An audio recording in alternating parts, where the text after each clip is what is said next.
Well, here we are going for another walk, and I gotta tell you, this is not the video that I had in mind for you all to be seeing next.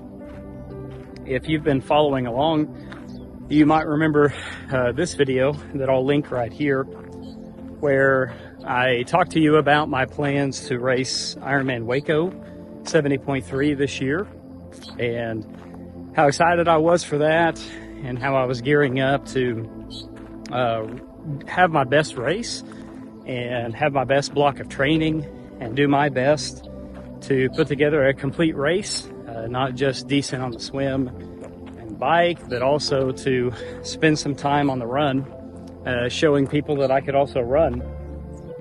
But right now, that's not really what I'm doing. I'm not spending a lot of time training, and in fact, I'm just trying to spend some time learning how to breathe again and how to walk without jacking my heart rate up through the ceiling. And so I guess it's time to let you in on what's been going on in my world in the last few days and last week or so. You see, one of the main reasons why I decided that I wanted to get into triathlon was to take better care of my heart health. I've shared before about my weight gain, and how triathlon has been instrumental in helping me get back to a healthy weight and a healthier lifestyle. But one of the main reasons why I wanted to do triathlon to begin with was because of my heart complications. From about the time that I was early teenager, I've had some heart problems. I've been diagnosed with cardiomegaly, as well as having some hypertrophy on one side and a valve that regurgitates. I've got a few problems that have been monitored closely by my cardiologist. So far, I've had no surgeries, just some lifestyle changes and close monitoring. But this week, I decided it was time to start my Waco training, and I was easing into it a little bit, and I got on the bike on the trainer in the garage, and it was a short workout, just about a 30-minute ride or so, and I was pushing some decent watts, nothing too crazy, but not bad for a baseline. I was having a good workout. I felt good. My heart rate was kind of high, but that's normal on a workout such as this. But then what happened next is really what was terrifying. About half an hour or so after my workout, I was feeling okay, but I wanted to go and to lay down to rest for a little while. And as soon as I laid down, I felt this extreme tightness in my chest. And I checked my Garmin, and it showed that my heart rate was 145 while I was laying down. I have a resting heart rate of 51, and so to see that was quite alarming. And I tried some breathing exercises, tried everything I could, and I could not get it to calm down. And so my wife had to rush me to the emergency room, and while I was in the hospital, my heart rate stayed elevated.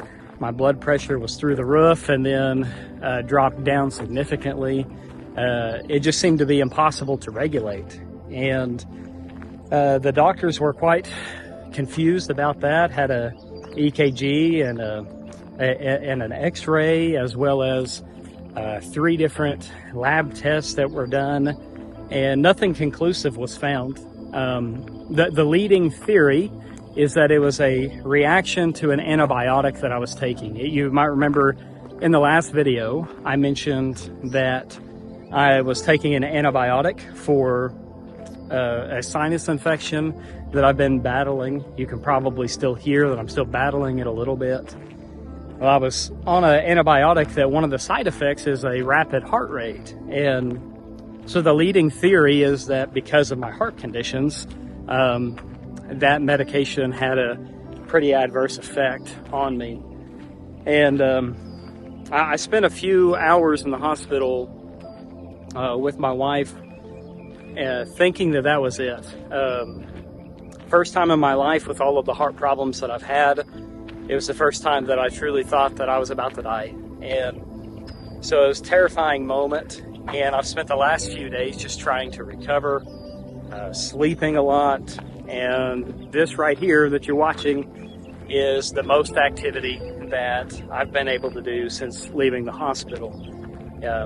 In fact, just a couple of days ago, I tried to start to record this video, and as you can see right here, so since I committed to this process, I wanted to go ahead and get on here and give you a little bit of an update, let you know how I'm feeling and what I'm going through and what my plans are moving forward from this point on out. I looked and sounded even worse than I do today. I wasn't able to walk while I was talking, and so I just decided to cut, and I would spend some time with you whenever I was able to walk again.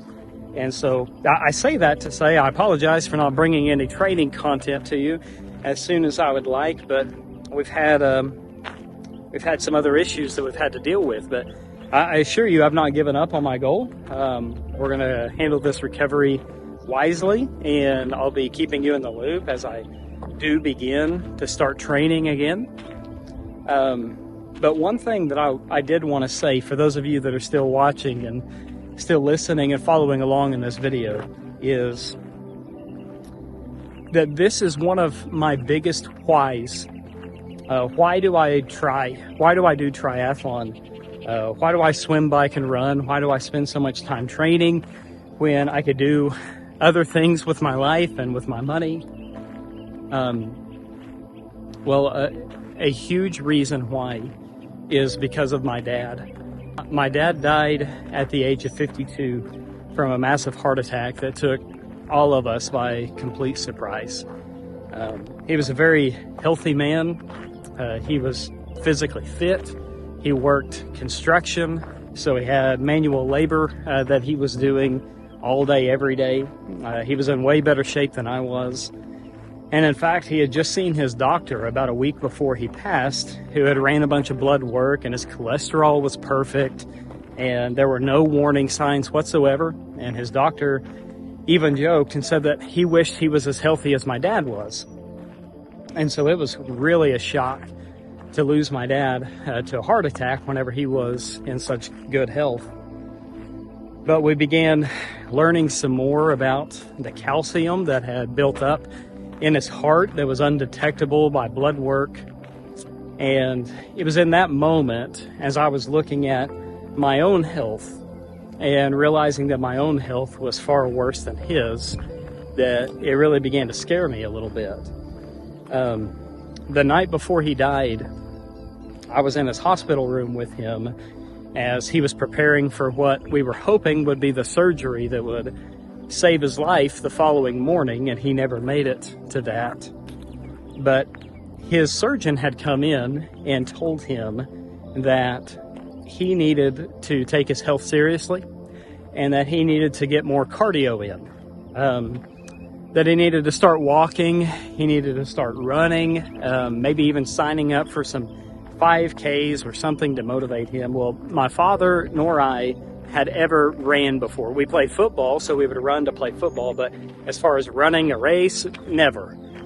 And I remember arguing with him because he said he wouldn't do it. And I told him he was going to do it. And I'll never forget as he looked at me and he said, "Well, then you're going to do it with me." And I promised him that I would.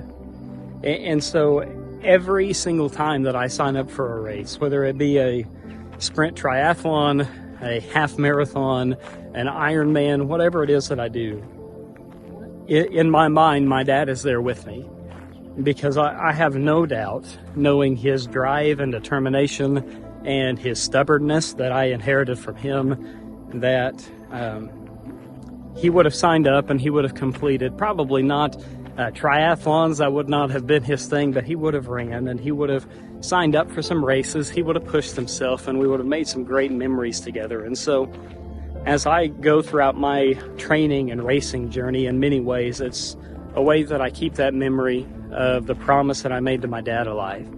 And so whenever I face this health scare this week, it brought those emotions back up, and it reminded me of that promise that I made him and how important it is that we care for our health.